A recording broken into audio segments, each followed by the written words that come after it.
তো hi friends, আমি ঋতু চলে এলাম তোমাদের সাথে আজকে কুলের আচারের রেসিপি তোমাদের সাথে শেয়ার করব। তো দেখো, পাকা কুল নিয়ে নিয়েছিলাম আর মশলা নিয়ে নিয়েছিলাম হচ্ছে জিরে, মৌরি, 5 ফোড়ন আর শুকনো লঙ্কা। শুকনো খোলায় ভালো করে এটাকে ভেজে নেব, একদম লাল লাল করে ভেজে নেব। আর কুলগুলোকে ভালো করে একটু জলে ভাপিয়ে নেব, গরম জলে, তাহলে কুলগুলো বেশ ভালো হবে। তার একটু টুপো টুপো হবে, ভেতরে রস ঢুকবে, ওই জন্য একটু ভালো করে ভাপিয়ে নেব। আর সব জিনিস একটু ভাপিয়ে নিলে ভালো হয়। দিয়ে ভাপিয়ে নিয়ে জলটা ফেলে দেব। দেখো, জলটা হালকা ফুটে এসছে। তো জলটাকে ভালো করে করে তারপরে অল্প সর্ষের তেলে মৌরি ফোড়ন দিয়েছিলাম, তার মধ্যে দিয়ে দিয়েছিলাম একটু জল ধরে যাচ্ছিলো বলে, আর বাতাসা দিয়েছিলাম। পারলে তোমরা চিনি বা গুড় দিতে পারো, আমি চিনি গুড় কিছুই দিইনি, আমি বাতাসা দিয়ে নিয়েছিলাম। বাতাসা দিয়েছিলাম কারণ হচ্ছে আমার ঘরে চিনিটা ফুরিয়ে গেছিলো, ওই জন্য বাতাসা দিয়েছিলাম। তো বাতাসা দিলে খেতেও টেস্ট হয়, খুব সুন্দর হয়। চিনিটা এড়িয়েই বাতাসাটা দিলাম। তো দেখো কত সুন্দর হয়েছে, ভালো করে এটা ফুটে যাবে।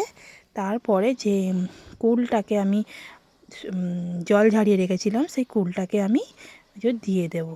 তো দিয়ে নিয়ে ভালো করে জাল দিতে হবে, আর ওটাকে রীতিমতন ভালো করে নাড়তে হবে। নেড়ে নেড়ে একদম ভালো করে পাক দিয়ে নিতে হবে, যাতে হাতে একটু দেখে নেবে যে ওটা চ্যাটচ্যাট করছে কি না। তো তারপর আমি শিলনোড়ায় মশলাগুলোকে পিষে নিয়েছিলাম। প্রথমে ভাবলাম একটা লঙ্কা দেবো, ঝাল হয়ে যাবে। তারপর ভাবলাম না, 2টো লঙ্কাই দিয়ে দিই। তো শিলনোড়ায় ভালো করে পিষে নেব। তো ধরতেই পারছিলাম না, একা একা ভিডিও করি তো জন্য বুঝতে পারছি। তারপরে দেখো পুরো একদম গুঁড়ো করে নিয়েছি। আর এই দেখো কুলটা ফুটে এসছে।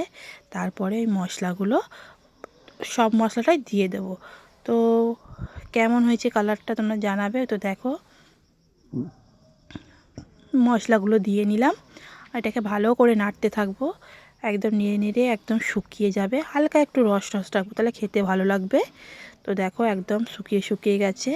আর একটু করে তারপর নামিয়ে নেব। তো এটা কাঁচের বয়েমে ঠান্ডা করে রাখলে অনেক দিন সংগ্রহ থাকবে।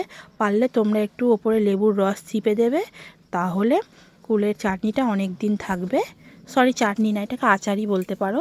তো দেখো একদম নেড়ে নেড়ে ভালো করে এটাকে, কালারটা কেমন হয়েছে তোমরা জানাবে। আর খুব সুন্দর খেতে হয়েছিল।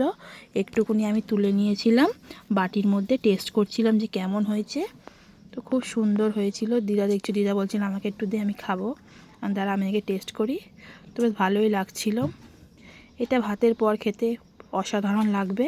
তো তোমাদের কার কার ভালো লাগে কুলের আচার খেতে কমেন্ট করে জানাবে। আর আমার কুলের রেসিপি কেমন হয়েছে কমেন্ট করে জানাবে। ভিডিওটা ভালো লাগলে লাইক কমেন্ট শেয়ার করে একটা সাবস্ক্রাইব করে দিও। টাটা, আবার পরের ভিডিও নিয়ে আসবো।